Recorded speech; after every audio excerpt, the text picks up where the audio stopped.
नमस्कार,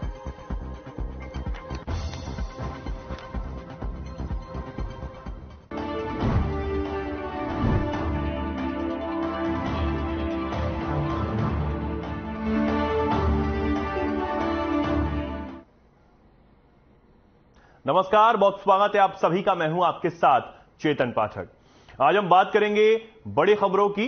इस बुलेटिन में हम बात करेंगे दिन की 4 बड़ी खबरों की। पहली खबर गुरुग्राम से है, जहां सीएम मनोहर लाल ने सड़क सुरक्षा सप्ताह मनाने की घोषणा की है। दूसरी खबर अंबाला से है, जहां रामकिशन कॉलोनी में खूनी संघर्ष देखने को मिला है। तीसरी खबर पुंडरी से है, जहां जांबा गांव के ठेके पर गन पॉइंट पर कार लूटने की वारदात को अंजाम दिया गया। चौथी खबर फरीदाबाद से है, जहां मौसम ने अपने तेवर दिखाना शुरू कर दिया है। भीषण गर्मी से लोगों का बुरा हाल है।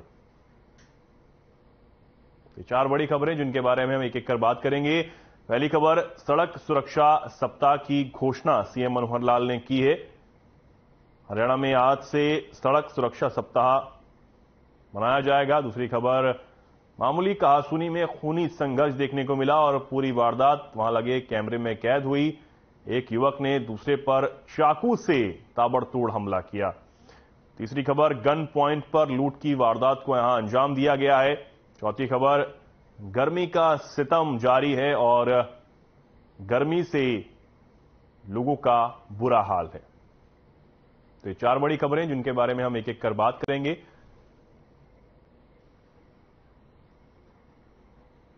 सड़क सुरक्षा सप्ताह की घोषणा सीएम मनोहर लाल की तरफ से की गई है। आज से हरियाणा में सड़क सुरक्षा सप्ताह मनाया जाएगा। मुख्यमंत्री मनोहर लाल ने इसकी घोषणा की है। गुरुग्राम में एक कार्यक्रम के दौरान सीएम ने इसकी घोषणा की। साथ ही हम बात करेंगे, कहासुनी में खूनी संघर्ष देखने को मिला है और पूरा मामला वहां लगे सीसीटीवी कैमरे में कैद हुआ है। क्या कुछ पूरा मामला है, आपको बताएंगे। तीसरी खबर, गन पॉइंट पर एक कार लूटी गई और इस लूट की वारदात को यहां अंजाम दिया गया है। चौथी खबर, गर्मी का सितम जारी है। भीषण गर्मी पड़ने की वजह से लोगों का, जनता का हाल बुरा है।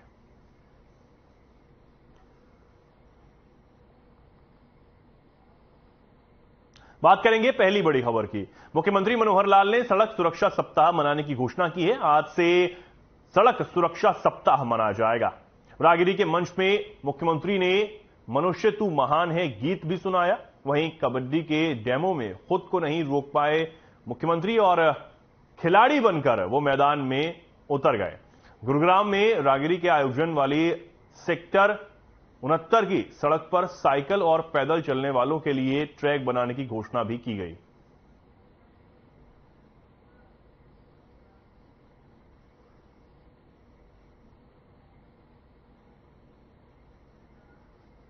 मित्र भाई बहनों, एक मनोरंजन का, एक उत्साह का, युवाओं के लिए एक प्रेरणा का एक उत्सव होता है।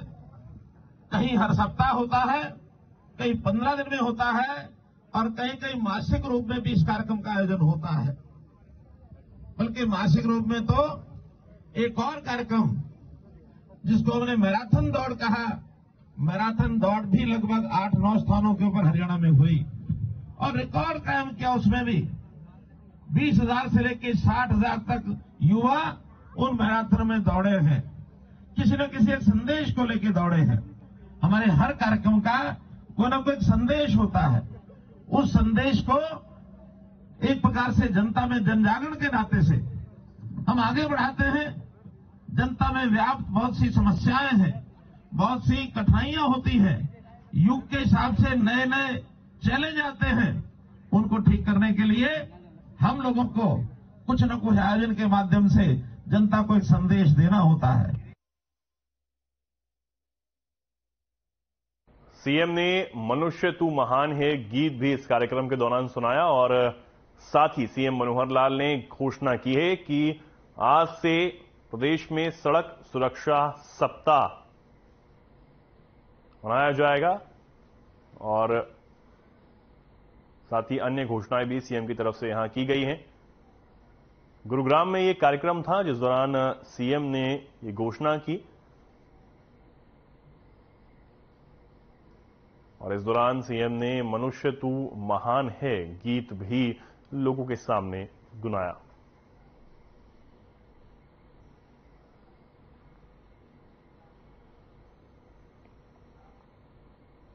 और इस खबर पर ज्यादा जानकारी के लिए हमारे साथ हमारे संवाददाता विजेंद्र कुमार जुड़ गए हैं।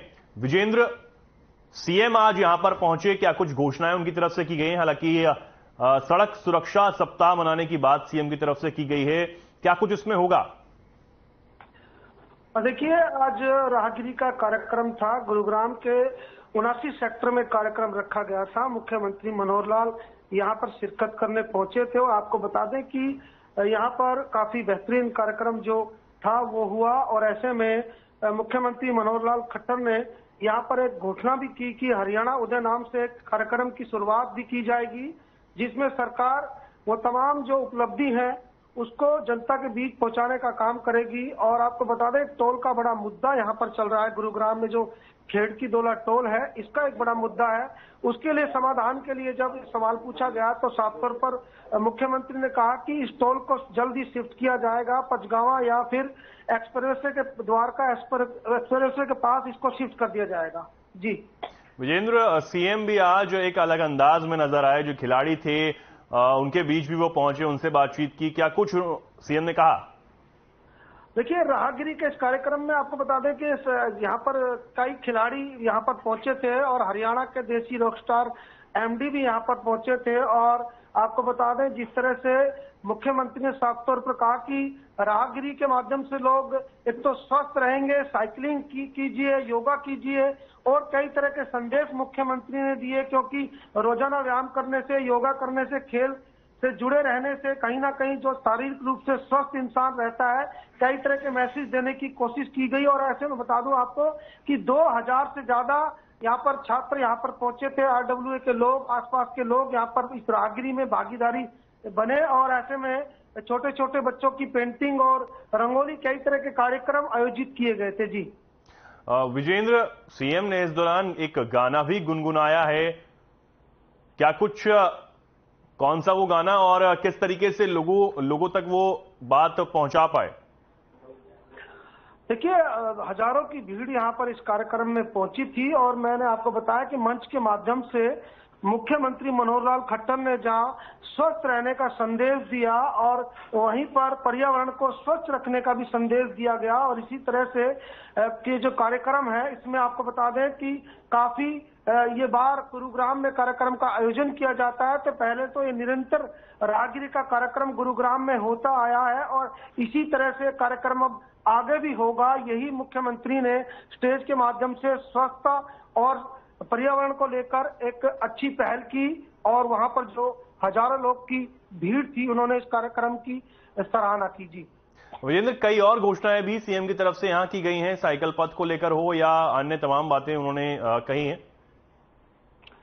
जी बिल्कुल, देखिए, मैंने आपको बताया कि टोल प्लाजा का एक बड़ा मुद्दा था, उस पर मुख्यमंत्री ने स्पष्ट कर दिया कि इसको पचगावा या फिर एक्सप्रेसवे, द्वारका एक्सप्रेसवे के पास शिफ्ट किया जाएगा। साथ ही साथ आपको बता दें कि आसपास हरियाली को लेकर और जिस तरह से जो गुरुग्राम जिस तरह से लगातार डेवलप हो रहा है और ऐसे में जो संसाधन है उसको मुख्यतः सड़क की बात करें, सड़कों की या पार्कों की या जिस तरह आमजन को जिन चीजों की ज्यादा जरूरत है उस पर फोकस रखने के लिए प्रशासन को निर्देश दिए गए। जी विजेंद्र, और कौन कौन लोग पहुंचे थे इस कार्यक्रम में सीएम के साथ?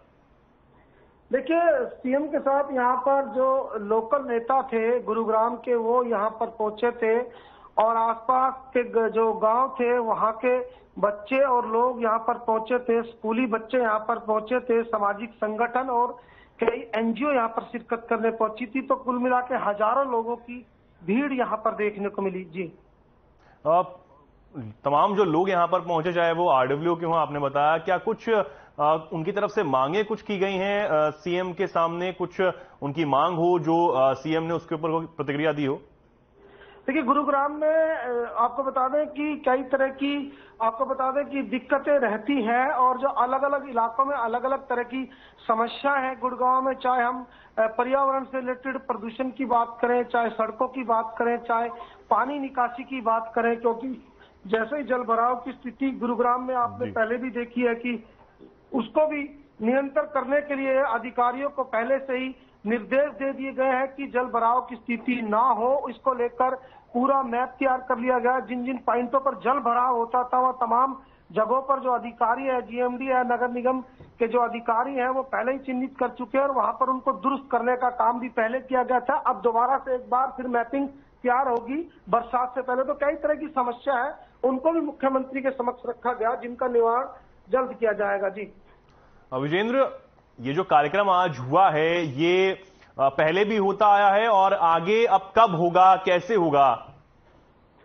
देखिए, राहगिरी का कार्यक्रम का आपको बता दें गुरुग्राम में और हरियाणा में ये पहल की गई थी राहगिरी को लेकर, जिससे कि एक रोचक तरीके से जो लोग हैं वो इकट्ठा हो सके और जो स्टूडेंट हैं, बच्चे हैं, वो सप्ताह में एक दिन राहगिरी का कार्यक्रम हो जिसके अंदर म्यूजिक, योगा, पेंटिंग, कई तरह की अलग अलग जो है एक्टिविटी इसमें होती है, जिससे कि जो है कि हर तरह से जो आपको बता दें बच्चे हैं वो उनकी एक्टिविटी होती है, डांस को लेकर एक्टिविटी होती है, योगा को लेकर, जिससे कि शारीरिक रूप से, मानसिक रूप से बच्चे सुदृढ़ बन सके और सक्षम बन सके। इस तरह का कार्यक्रम राहगिरी का पहले भी हरियाणा में भी शुरू किया गया था अलग अलग जिलों में, और गुरुग्राम में तो खासतौर पर इसकी पहल की गई थी। और सप्ताह में गुरुग्राम के जो पोस्ट इलाके हैं वहां पर राहगिरी अलग अलग इलाकों में हर सप्ताह होती थी और इसके माध्यम से पर्यावरण को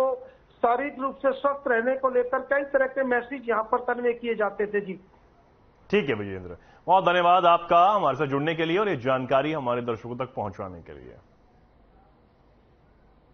आगे बढ़ते हैं। अम्बाला छावनी की रामकिशन कॉलोनी में एक बार फिर से खूनी संघर्ष देखने को मिला है। दो युवकों की आपसी बहस इतनी ज्यादा बढ़ गई कि एक युवक ने दूसरे युवक पर चाकुओं से ताबड़तोड़ वार कर दिया, जिसकी तस्वीरें सामने लगे सीसीटीवी कैमरे में कैद हो गई हैं। घायल व्यक्ति ने बताया है कि इनका पहले भी झगड़ा चल रहा था और कोर्ट में इसी की सुनवाई भी थी। कोर्ट में मोहम्मद शरीफ की बात नहीं मानी गई तो वो उससे लड़ने आ गया। वहीं पुलिस का कहना है कि शिकायत के आधार पर मोहम्मद शरीफ को गिरफ्तार कर लिया गया है।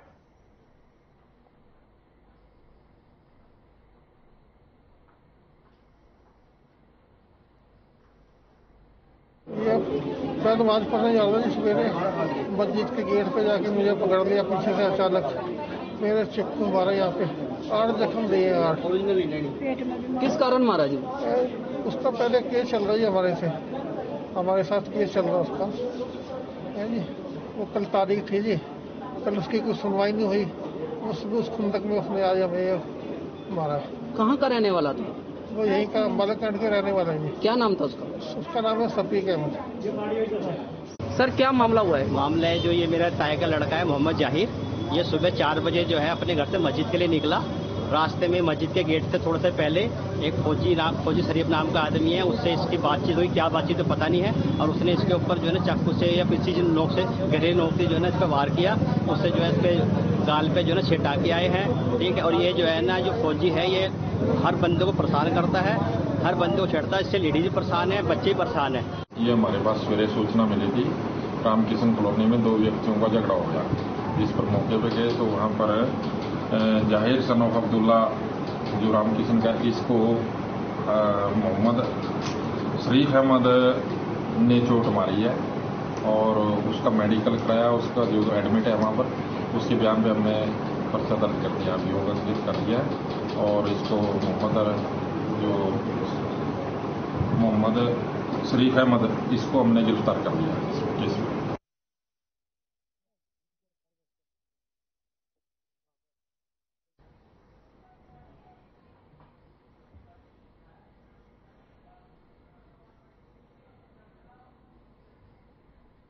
पुंडरी के 152 डी के पास जांबा गांव के ठेके पर गन पॉइंट पर कार लूटने का मामला सामने आया है।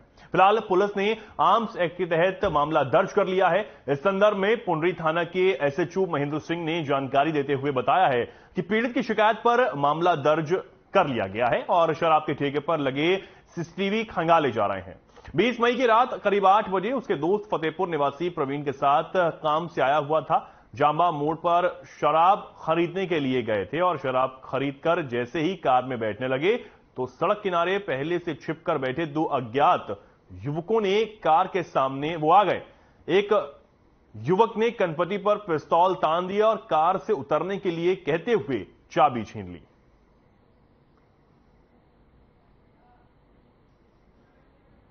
अंकित गुप्ता है अवैधो इन सिनेमा कैथल का रहने वाला। ये फतेहपुर अपने दोस्त प्रवीण के पास आया था।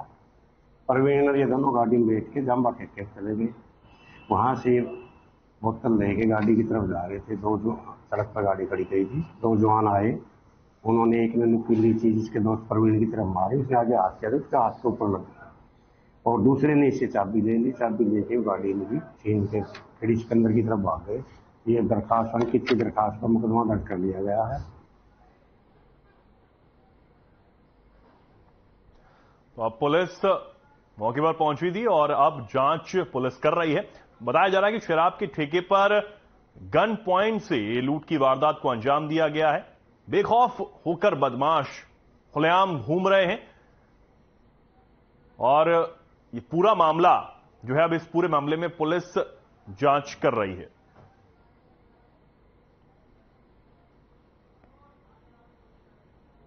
कार लूटकर दो बदमाश फरार हो गए। इसके बाद यह पूरा मामला पुलिस तक पहुंचा। फिलहाल पुलिस पूरे मामले की जांच में जुटी हुई है। बताया जा रहा है कि गन पॉइंट पर लूट की वारदात को अंजाम दिया गया है।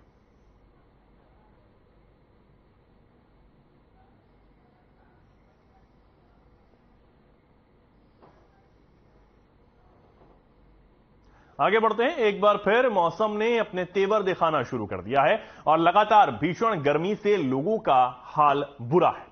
फरीदाबाद में लगातार बढ़ रही गर्मी से लोग बेहद परेशान हैं। लोगों का कहना है कि लगातार पिछले 8 दिनों से गर्मी पड़ रही है। लोगों के जीवन को अस्त व्यस्त गर्मी ने कर दिया है। लोग किसी काम से घर से बाहर भी नहीं निकल सकते हैं। तेज धूप और लू के चलते लोगों का घर से निकलना मुश्किल हो गया है। तो वहीं नींबू शिकंजी वाले भी परेशान हैं। तेज धूप के चलते लोग उनकी शिकंजी तक भी पीने नहीं आ रहे।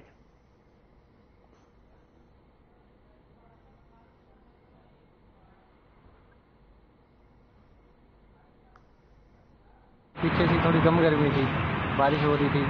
अब थोड़े दिनों में काफी ज्यादा गर्मी पड़ने लगी है। कितनी परेशानी हो रही है? काफी ज्यादा परेशानी हो रही है। काम काज में कहीं आना जाना, वो धूल मिट्टी, इन चीजों में काफी ज्यादा गर्मी परेशानी हो रही है। हाँ, काफी ज्यादा।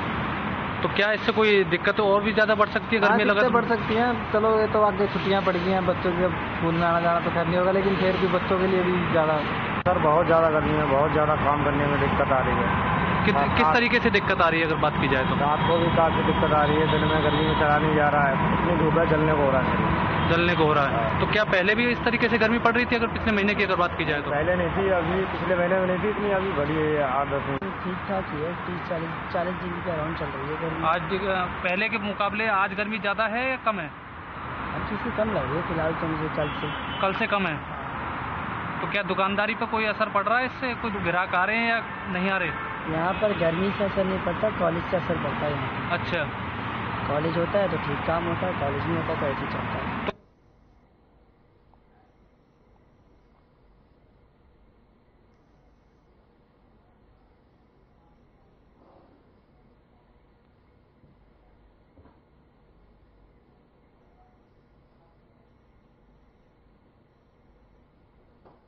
और इस खबर पर ज्यादा जानकारी के लिए हमारे साथ हमारे संवाददाता लाइव जुड़ गए हैं। मोनू पांचाल। मोनू, गर्मी का सितम जारी है, लोगों का हाल बुरा है और मैं देख पा रहा हूं कि आप भी बाहर ही हैं। किस तरह की गर्मी यहां पड़ रही है और साथ ही लोगों का क्या हाल है? कैसे लोग जो बाहर हैं, जिन लोगों को रोजाना बाहर निकलना पड़ता है, जो लोग फील्ड वर्क करते हैं, क्या आपकी बातचीत हुई? क्या कुछ वो कह रहे हैं? देखिए चित्र में बता दूं कि गर्मी से जो है बहुत बुरा हाल है। फरीदाबाद की बात की जाए तो फरीदाबाद में अभी तक टेम्परेचर की बात की जाए तो वो 43 टेम्परेचर का जो है मापा जा रहा है। तो इसके साथ साथ मैं बता दूं जिस तरीके से लोग जो है जो गर्मी जो महसूस कर रहे हैं रियल में, वो जो है 43 से और 45 के बीच में जो है वो बिल्कुल महसूस कर रहे हैं। तो गर्मी का हाल इतना बुरा है कि यहाँ पर लोगों की जो व्यवस्था है वो बिल्कुल चरमरा गई है। मार्केट की बात की जाए तो मार्केट में भी किसी तरीके का कोई ग्राहक नजर नहीं आ रहा है। रोड पे बात की जाए तो रोड भी सुनसान नजर आ रहे हैं, क्योंकि जो सवारियां, जो ऑटो वाले जो सवारियां भरते हैं, वो सवारियां भी ऑटो वालों को नहीं मिल रही है। वहीं शिकंजियों की बात की जाए तो शिकंजी जो बेचने वाले हैं या गन्ना का रस जो बेचने वाले हैं, वो तमाम दुकानदार जो है खाली बैठे हुए हैं। लेकिन गर्मी का इतना सितम है कि लोग घर से जो है बाहर निकलने को जो बाहर जो है वो नहीं निकल पा रहे हैं, क्योंकि जिस तरीके से जो गर्म तापमान है वो बिल्कुल जो लोगों को जो जैसे कहते हैं कि जो गैस जो चलती है, आग जो जलती है, तो उस तरीके की जो आग है वो महसूस यहाँ पर की जा रही है। जिस तरीके से, क्योंकि हम भी फील्ड वर्क में है, फील्ड में भी जो जिस तरीके से बाइक पे जब खबर बनाने के लिए जाते हैं तो बड़ा गर्मी का जो है सामना करना पड़ता है। धूप जो है बहुत तेज है, तापमान, हवाएं बिल्कुल लू ऐसी चल चुकी है जैसे अब मई के महीने में जो हवाएं जो चलती है या जून जुलाई के महीने में जो चलती है, इस तरीके की जो गर्म हवाएं वो यहाँ पर चल चुकी है। चेतन जी मोनू, अभी पिछले दिनों जो बारिश हुई, हालांकि उसका कोई असर देखने को नहीं मिल रहा है। तापमान लगातार बढ़ता चला जा रहा है और जो लोग हैं वो बेहद परेशान है। आपने बताया कि चाहे वो नींबू शिकंजी बेचने वाले हों या गन्ने का रस बेचने वाले हों या जूस वाले, वो खाली बैठे हुए हैं। कैसे उन लोगों का जीवन चल रहा है, क्योंकि आप बता रहे हैं कि लोग इतने परेशान हैं गर्मी से कि वो घर से बाहर निकलना ही नहीं चाहते हैं। बिल्कुल गर्मी से बिल्कुल नहीं, और जो गर्मी, जिस तरीके की गर्मी पड़ रही है उस तरीके से चेतन लोग घर से बाहर निकलना नहीं चाहते, क्योंकि जिस तरीके से डॉक्टरों ने भी जो है यहाँ पर एडवाइजरी देते हुए कहा कि अगर जरूरी काम हो तो तभी बाहर निकले, क्योंकि गर्मी से जो है हैजा या जो लूज मोशन है वो इस तरीके की बीमारियां यहाँ पर पनप सकती हैं और लोगों को खतरा बन सकता है। तो इसको लेकर के अगर वो बाहर निकले तो चेहरे पर जो है कपड़ा बांधे और ठंडी बोतल जो है वो साथ में रखे, तो इस तरीके की एडवाइजरी यहाँ पर दी गई है। लेकिन चेतन, इसके साथ साथ मैं बता दूं, जिस तरीके से लोग जो फ्रूट वगैरह बेचते हैं या तली जो सामान जो बेचते हैं रोड पर, उसको लेकर भी यहाँ पर एडवाइजरी जरूर जारी की गई है कि किसी तरीके का कोई तला सामान या कोई शिकंजी इस तरीके की या जो फल फ्रूट है वो ना खाए, क्योंकि वो मक्खी या धूल मिट्टी या गर्म हवाओं से इस तरीके से वो खराब हो जाती है, जो उसमें जो है बदबू आने लगती है। तो इसको लेकर के खाने को लेकर के भी यहाँ पर एडवाइजरी जरूर जारी करी गई है स्वास्थ्य विभाग की तरफ से। लेकिन जिस तरीके से देखा जा रहा है कि चेतन गर्मी बन रही है, तो उसके तरीके से लोगों की जो दिनचर्या है वो बिल्कुल जो है जो चरमरा गई है, क्योंकि जो जिस तरीके से बात की जाए तो लॉकडाउन के समय में जो गर्मियां पड़ी थी, तो जो जिस तरीके से और भी जो साल आई 21 हो या 22 हो, इस तरीके से जो गर्मियां आई उन सालों में, तो उस सालों में जो गर्मियां आई थी उनके तापमान उसके अनुसार जो है इस बार जो है गर्मी ज्यादा मापी जा रही है। लोगों का कहना है, स्वास्थ्य विभाग, मौसम विभाग भले ही कह रहा है कि बात की जाए लॉकडाउन के समय की या लॉकडाउन के बाद जो गर्मियां जो पड़ी थी उसको लेकर के अब की बार जो है ज्यादा गर्मियां रहेंगी। लेकिन मौसम विभाग ने यहाँ पे कहा कि जिस तरीके से गर्मी बन रही है तो उसके अनुसार जो है बारिश भी कम आ सकती है और उसके साथ साथ भरी धूल जो तूफान है वो भी यहाँ आ सकता है। तो लेकिन लोग जो है बारिश का इंतजार जरूर कर रहे हैं। चेतन, जिस तरीके से गर्मी से राहत मिल सके, किसान भी परेशान है, किसानों की फसल जो है वो खेतों में सूखती जा रही है, क्योंकि पानी की जो आपूर्ति है वो पूरी तरीके से मिल नहीं पा रही फसल को। जी चेतन। जी ठीक है मोनू, हाँ पानी की बहुत जरूरत रहती है और गर्मी का सितम लगातार जारी है। आप भी अपना बहुत ध्यान रखें, आप भी बाहर हैं, लगातार हमारे लिए, दर्शकों के लिए खबरें पहुंचाते रहते हैं, आप ध्यान रखें। ठीक है, बहुत धन्यवाद आपका हमारे तक हमसे जुड़ने के लिए और ये जानकारी हम तक पहुंचाने के लिए। फिलहाल के लिए इस खास कार्यक्रम में इतना ही। नमस्कार।